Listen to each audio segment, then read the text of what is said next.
Queridos, hoje nós queremos meditar mais uma vez na palavra do Senhor e desde já queremos agradecer pela sua atenção, pela sua conexão neste canal e que Deus possa muito abençoar a sua vida e que a palavra de Deus que será lida e nela refletiremos possa encontrar guarida em nossas vidas, abençoando a cada um dos queridos.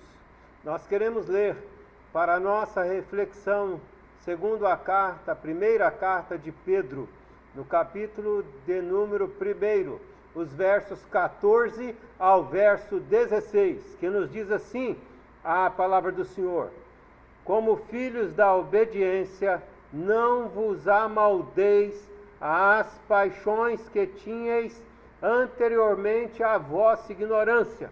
Faço uma pausa aqui para dizer, ele está falando para não tomar a forma, não entrar no formato, não entrar no molde, não se amoldar à vida de anterior antes à conversão, quando antes estáveis anteriormente, não tinha Jesus no coração.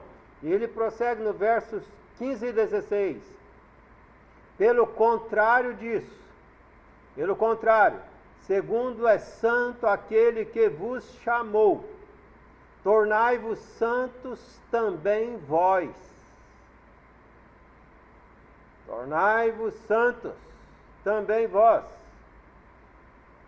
E ele prossegue dizendo: tornai-vos santos também vós mesmos em todo o vosso procedimento, porque escrito está: sede santos, porque eu sou santo.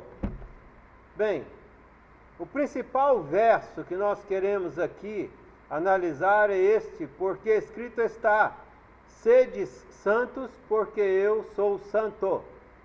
E é um texto muito mal compreendido por muitos. Sede santos, porque eu sou santo. Mas é interessante a gente observar que Pedro, no início do verso 16, ele diz: porque escrito está.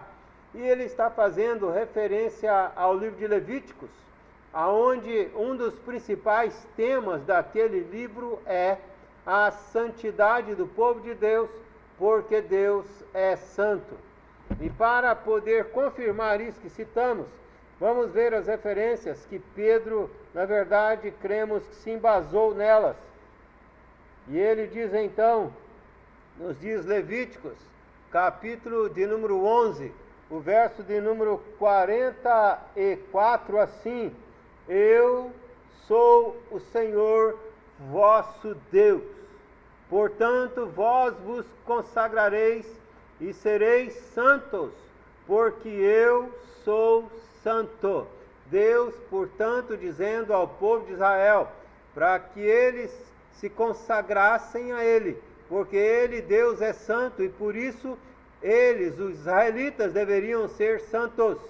Ainda em Levíticos, no capítulo de número 19, no versículo de número 2, nos diz assim: fala a toda, Deus diz a Moisés, fala a toda a congregação dos filhos de Israel e dize-lhes claramente: santos sereis, porque eu, o Senhor vosso Deus, sou santo. Essa ideia ainda se repete no capítulo 20, no versículo 7. Portanto, santificai-vos e sede santos, pois eu sou o Senhor vosso Deus. E ainda no capítulo 20, o versículo de número 26, diz assim: ser-me-eis santos, porque eu, Senhor, sou santo, e separei-vos. E esse termo separei-vos aqui é o mesmo termo de os santifiqueis dos povos para serdes meus. Portanto, Pedro está deixando bem claro para os seus leitores de que ele não prega uma doutrina reversa, uma doutrina diferente da doutrina do Antigo Testamento.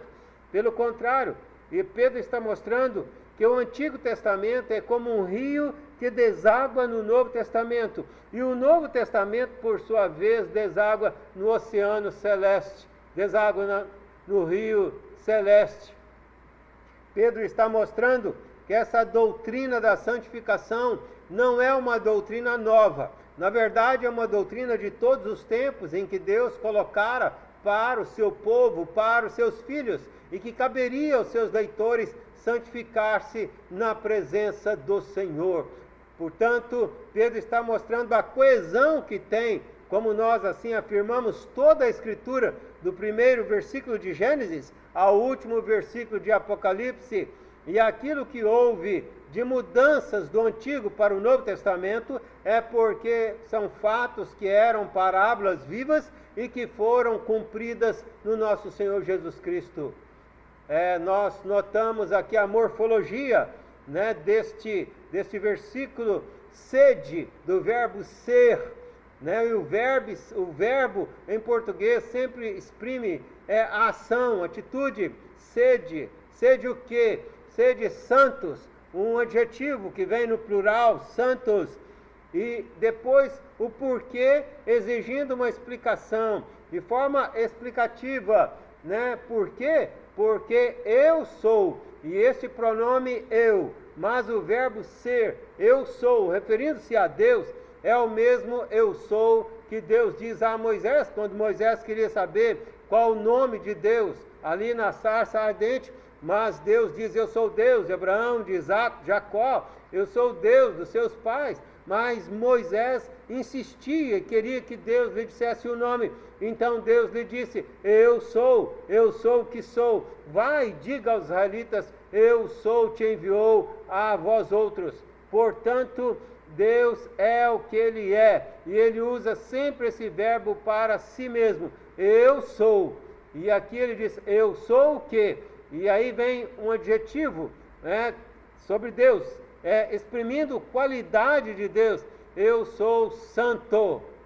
E agora esse adjetivo que antes viera no plural para os homens, agora vem no singular, referindo-se a Deus.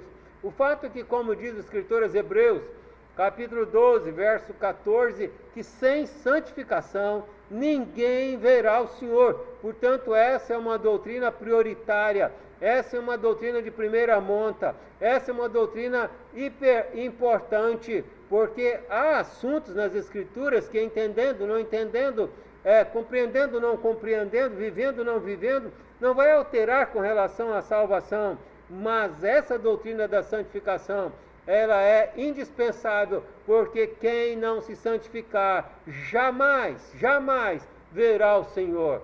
É óbvio que isto não é algo fácil, não. Dizer não para você mesmo, negar a você mesmo, tomar a sua cruz, seguir a Jesus, isto não é fácil, mas não é fácil. Pode ser fácil ser santarrão, se apresentar como um santificado, se apresentar como alguém que é membro da família de Deus, se apresentar como alguém, que parece estar entre os santos, se apresentar como alguém que é uma excelente, que é um bom cristão, que é uma boa pessoa. Isso pode ser fácil, mas ser de fato santificado e viver entre os santos como entre os santificados em Cristo Jesus, levar uma vida de santidade, uma vida de piedade, isto de fato não é fácil. Todavia, aqueles que assim buscam viver, procuram viver, se entregam a este estilo de vida de santidade, esses gozarão, esses podem gozar dos benefícios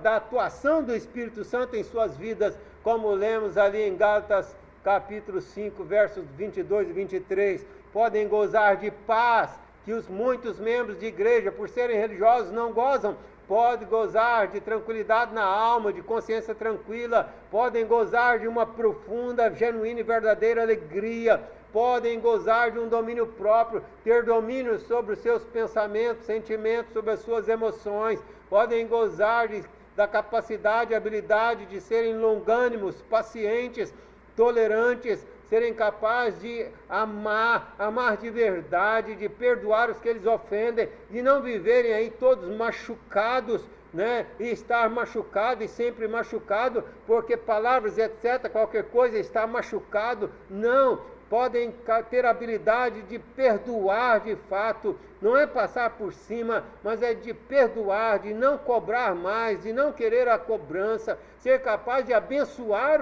os inimigos, inclusive. E estas habilidades, esses dons, esses privilégios, esses frutos do Espírito, somente aqueles cheios de Deus, somente aqueles que de fato são filhos de Deus de verdade e não apenas membros de uma determinada igreja, são capazes de viver. Meus queridos, e aqui podemos observar na leitura desses versos, né, de que nós somos santos. O próprio apóstolo Paulo também, em muitas das suas cartas, ele a introduz dizendo aos santos de, chamando os irmãos, os crentes, o povo de Deus de santos. O povo de Deus no Antigo Testamento já é por Deus chamados à vida de santidade e intitulados de santos. E esse título também nos é dado a nós, Igreja de Cristo, no Novo Testamento, título de santos. Isso quer dizer, como lemos lá em Levíticos, separados por Deus e para Deus, separados das demais nações. O povo de Deus é um povo separado por Deus e para Deus, para viver de forma espiritual, autêntica e na presença de Deus. Temos visto nesses dias difíceis de guerra, que vivemos guerra em todos os sentidos, mas da guerra também, aí com essa pandemia, né, o mundo inteiro sofrendo com essa doença infernal, com essa taça de ira chamada coronavírus.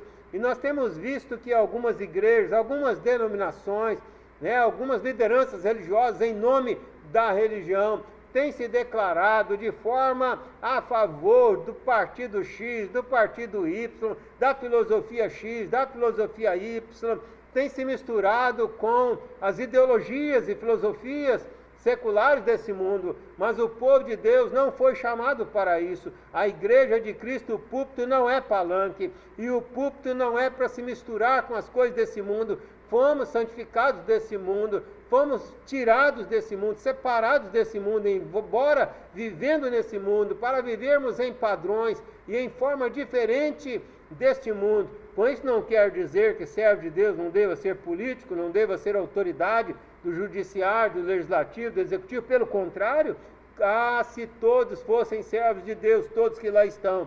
Todavia, o que não pode é a igreja, o corpo de Cristo se envolver com as coisas desse mundo. Os membros até é aconselhável que sejam e que se envolvam aqueles que são chamados para este ministério, mas não confundir o ministério de Cristo, o ministério da igreja, com ministérios desse mundo, porque a igreja é separada para viver em vida de santificação e assim ser luz no mundo, nós como os santos, e assim sermos bênção. Somos separados do mundo, a nossa pátria não é neste mundo, a nossa glória não está neste mundo, os nossos privilégios não são deste mundo, a nossa riqueza não está centrada neste mundo, nossa pátria é celestial. E dessa maneira nós devemos buscar o que é espiritual, porque a igreja é espiritual. O Senhor Jesus diz: o meu reino não é deste mundo. Queriam que ele, Jesus, se envolvesse com os governos desse mundo, mas Jesus vai dizer: o meu reino não é deste mundo, e o nosso reino é o reino de Cristo, que é o nosso reino. Portanto, não é um reino humanizado, materializado, como muitos têm feito, e secularizado a igreja do nosso Senhor Jesus Cristo. Olhando, portanto, nós somos chamados para sermos santos, e é importante frisar que tanto no Antigo Testamento, Levíticos, o livro de Levíticos e também demais livros aqui do Antigo Testamento, como também no Novo Testamento, e lemos aqui em 1 Pedro, sempre, todas as vezes que se referem ao ser humano no plural, o termo santos no plural. Por quê? Porque se refere ao corpo de Cristo, que é ou seja, ao povo de Deus e não a um indivíduo. A Bíblia jamais se refere a um cidadão, a um crente, a um indivíduo como santo.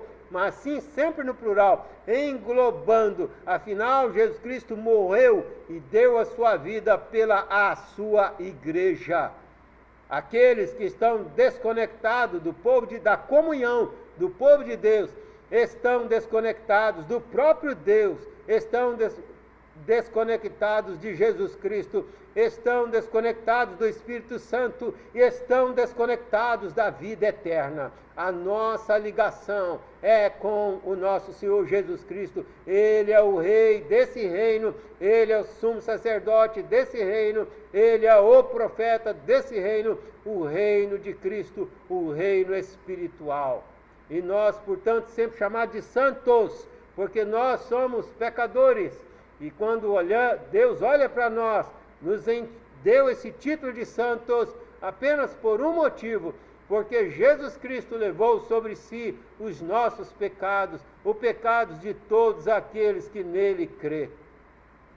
Mas em primeiro lugar, nós vimos que nós somos os chamados santos, mas Deus é chamado de santo, e sempre de santo no singular, porque ele de fato é santo, santo, santo. Ele é santo nesse planeta, ele é santo nos céus, ele é santo em toda parte, em todo lugar. A sua origem é santa, a sua existência perpétua, eterna, infinita é santa. Todos os seus atributos são santos. Alguns teólogos chegam a dizer que a santidade de Deus é o atributo dos atributos, porque todos os seus atributos, a sua sabedoria é santa, o seu amor é santo, a sua ira, que é o seu nojo pelo pecado, é santa. Por isso ele derrama sobre o pecado a sua ira e lança taças de ira, como registra Apocalipse, sobre o nosso planeta, por causa do pecado. É a manifestação da sua santidade através da sua ira. A sua justiça é santa, a sua palavra é santa, não contém erro na Escritura Sagrada, é pura, é perfeita. Tudo que ele fez é santo, é perfeito, porque Deus é santo, santo, santo, e só ele é santo. Todos nós humanos somos pecadores. Olhando Deus do céu, não viu um justo sequer. Diz a Bíblia, todos pecaram e carecem da misericórdia de Deus. Mas Deus é um Deus santo. Ele é o Deus santo, porque só ele é santo. Não há nenhum mais, ninguém mais, que possa ousar dizer estar ou ser sem pecado. O único homem que pisou nesse planeta santo é Jesus Cristo. O único ser humano é Jesus Cristo, que não cometeu pecado, porque ele também tinha a natureza humana 100%, mas também a natureza divina. E eis um homem santo que nos representa diante de Deus. Por isso, quando oramos em nome de Jesus, porque só ele tem acesso livre ao Pai. E oramos na autoridade dele, no nome dele, na mediação dele, porque ele é Deus e ele é santo, sendo ele Filho de Deus em todos os sentidos. Portanto, nós somos santos, mas Deus é santo. Nós somos pecadores santificados em Cristo. E em terceiro e último lugar, podemos ver que os religiosos são loucos. E na minha versão, e na versão bíblica, principalmente a Bíblia, sempre apresenta. E podemos aqui entender que os religiosos são loucos. São loucos porque brincam diante da seriedade, da santidade de Deus, que não tolera o pecado. Porque Deus ama o pecador, mas odeia o pecado. O verso 15 de 1 Pedro, que antecede o nosso verso 16, nos diz assim, aqui a palavra do Senhor. 1 Pedro capítulo 1, versículo 15. Pelo contrário, segundo é santo aquele que vos chamou, e observe bem, segundo é santo, Deus é santo, tornai-vos santos também vós mesmos. E essa convocação de Deus, para que todos os que são verdadeiramente seus filhos vivam em santidade, sejam santos, busquem a vida de santidade, se esforcem pela vida de santidade, o sede ali é queiram, desejam, lutam, façam todo o possível, todo o esforço para serem santos. Mas estes religiosos não fazem isso. Não estão dispostos a pagar o preço de levar uma vida de santidade, porque a salvação é gratuita, é um presente de Deus. É Deus quem nos declara entre os santos. Mas viver a vida de santidade tem-se um preço a pagar. O alto preço Jesus pagou. Não tem nada a pagar para estar entre os santos, é presente. Mas para viver como servo de Deus, tem que se esforçar, tem que lutar, tem que querer. É a guerra da carne contra o Espírito e do Espírito contra a carne. E prossegue o versículo: tornai-vos santos também vós mesmos, em todo o vosso procedimento. Observe bem, nós devemos nos tornar santos em todos os nossos procedimentos. A palavra procedimento aqui no grego, anastrofe, escreve-se terminando com PHE, anastrofe, é traduzida como procedimento. Essa palavra procedimento, comportamento, conduta, forma de agir, na forma de falar, na forma de pensar, na forma de viver, de praticar. Não é dizer eu vivo a vida de santidade, não, é viver na prática. É de fato real, isso não é uma teoria, isso é algo para ser vivido. Escribas e fariseus, alguns sabiam a Torá de cor, a Bíblia de cor, e daí? Eram inimigos do Evangelho.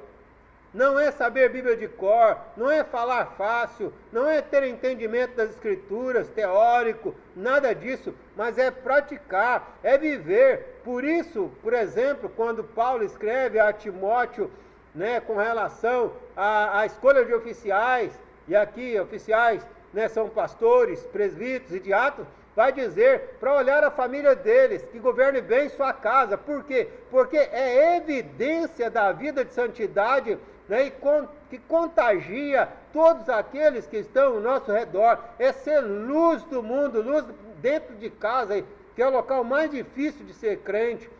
Porque você tem a liberdade de falar o que pensa, de ser você mesmo, mas ser sal, de temperar, a começar na família e depois fora dela, é poder viver na prática. Não é atitude, é atitude, é comportamento, é conduta, é procedimento de fato, é a capacidade de perdoar os que te ofendem, é a capacidade de abençoar os teus inimigos, é a capacidade de não carregar a dor daqueles que te ofenderam, porque quando perdoamos não temos mais dor. É a capacidade de poder lembrar sem dor, sem estar machucado, sem sofrer. É a capacidade de amar, que é o resumo de todos os mandamentos na Escritura. É a capacidade de fazer o bem a todos que estão ao seu redor. É a capacidade de revelar Jesus Cristo como embaixadores, representantes de Jesus Cristo que nós somos nesse mundo. Isto é para todos os crentes.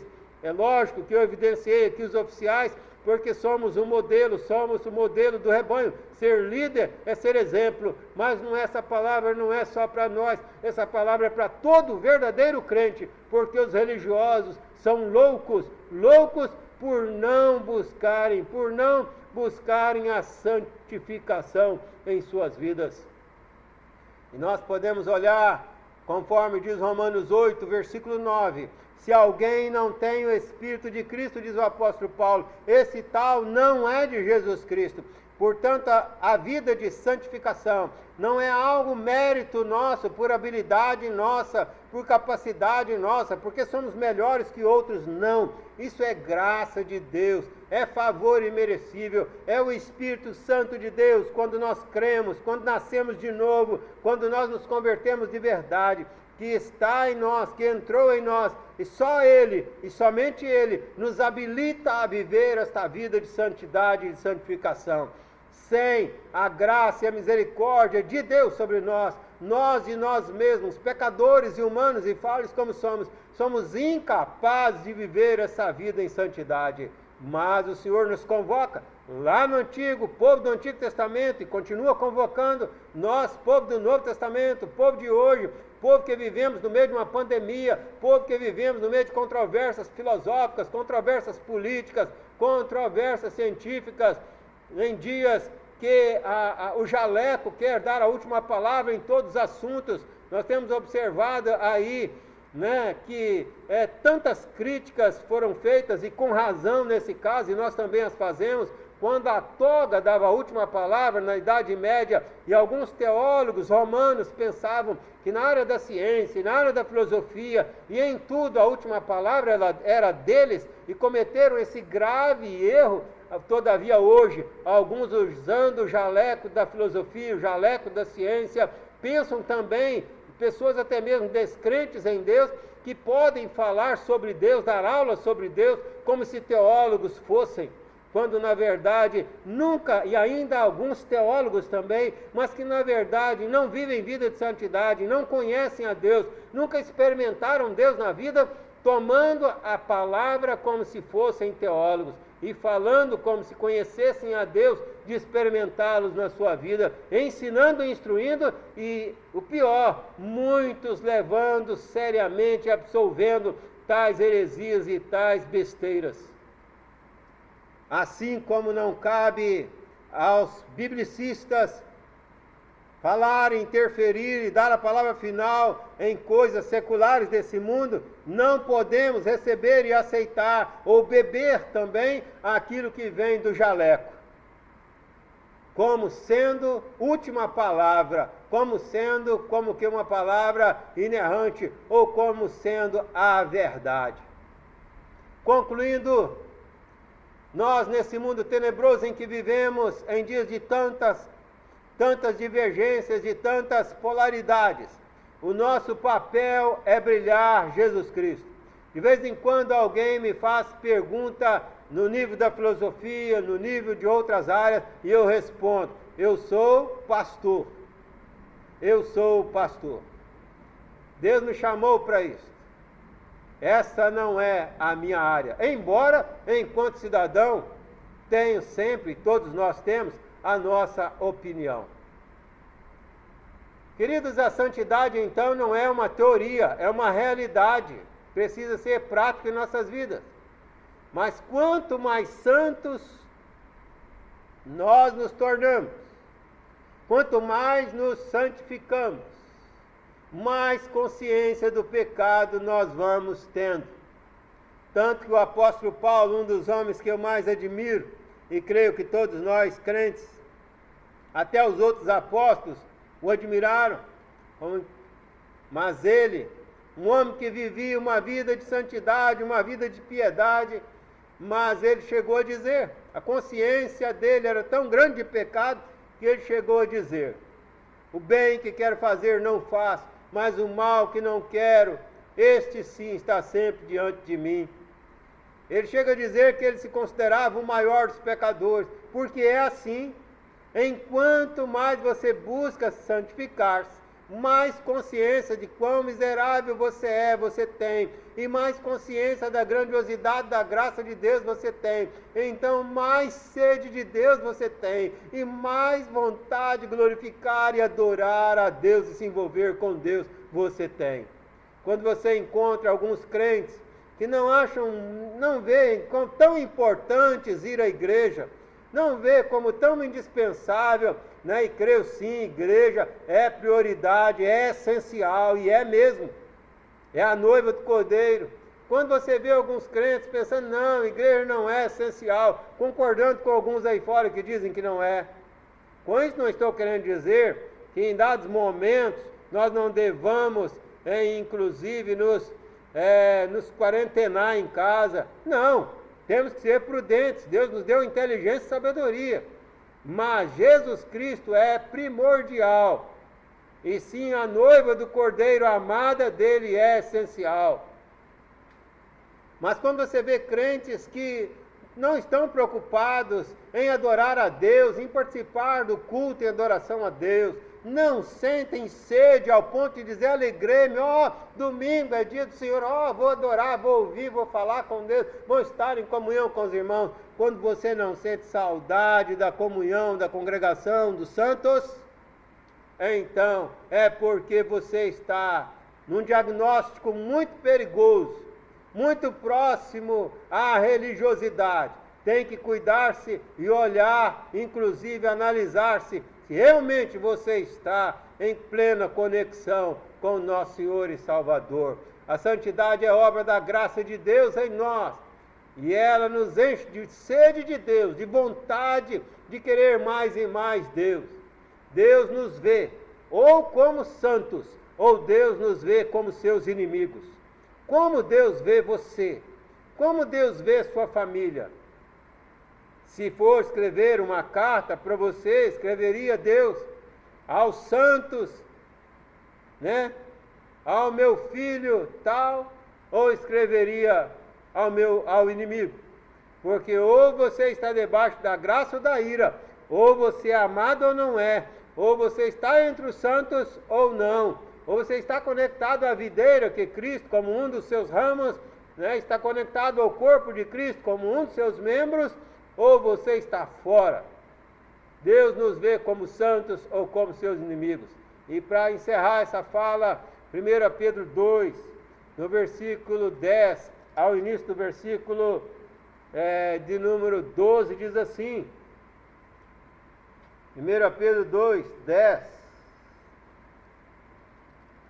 a 12, vós, sim, que antes não erais povo, estávamos lá, não éramos povo de Deus, mas agora sois povo de Deus, e que não tinhais alcançado a misericórdia, mas agora alcançaste a misericórdia.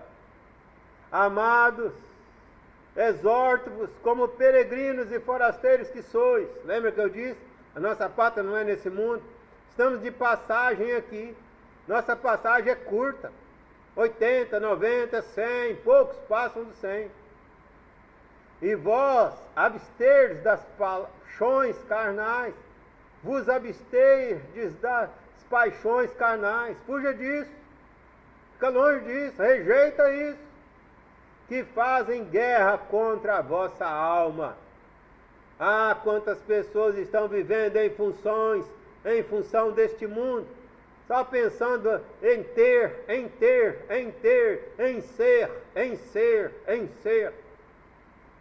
Havia e assim, como disse Jesus, quem quiser ganhar a vida nesse mundo, perdê-la-á. E há muitos perdendo a sua vida porque estão vivendo em função deste mundo. E morrerão um dia, e irão ao encontro de Jesus. E aí? E a eternidade, que é o que realmente importa, que não se limitará a 100 anos ou a 100.000 anos. Verso 12 inicia dizendo: mantendo exemplar o vosso procedimento no meio dos gentios. Irmãos, que os gentios que não blasfemem o nome de Jesus por mim ou por sua causa, que os gentios vejam você como uma carta aberta. Aqueles que não abrem a Bíblia para ler, possam ler a Bíblia no seu procedimento, possam ler a Bíblia na sua vida. E se não podem ler, que a partir de hoje possam ler, porque você possa brilhar Jesus. Deus abençoe a sua vida. Pai amado, cada um que ouviu a tua palavra pregada, que possa receber a ministração na mente e no coração, e que esteja recebendo a bênção e a paz do Senhor, mas que esteja sendo também despertado para buscar com intensidade, com prioridade, a vida em santidade, sem a qual ninguém verá o Senhor, ninguém entrará no céu, porque a salvação é gratuita, mas exige procedimento e comportamento dos salvos. E essa é a evidência real e prática da nossa salvação. Se alguém está enganado, acreditando que é salvo, vivendo dentro de alguma igreja, mas que de fato está indo para o inferno por estar enganando-se a si mesmo, vivendo em algum pecado, que seja liberto, curado e transformado. Se alguém está desviado, que seja também restaurado e volte para fazer parte do aprisco dos santos do Senhor. E se alguém não crê no Senhor e porventura ouvindo essa palavra, que seja também tocado e trabalhado pelo teu Santo Espírito abençoador, vivificador, consolador, salvador. E aqueles que somos, nós que somos teus filhos, que estamos entre os santos, ajuda-nos a valorizar a imensidão dessa maravilha, a maravilha da salvação e desse título que nós não merecemos de estar entre os santos. Toda honra e toda glória ao Senhor. E teu Espírito ministre e complete essa palavra e ministre a paz do Senhor em cada um. E também consagramos aqui os dízimos e ofertas recebidos ao longo dessa semana, para a glória do Senhor e para a continuidade do exercício da comunhão dos santos nesta igreja. Em nome de Jesus. Amém. Amém. Deus abençoe a cada um.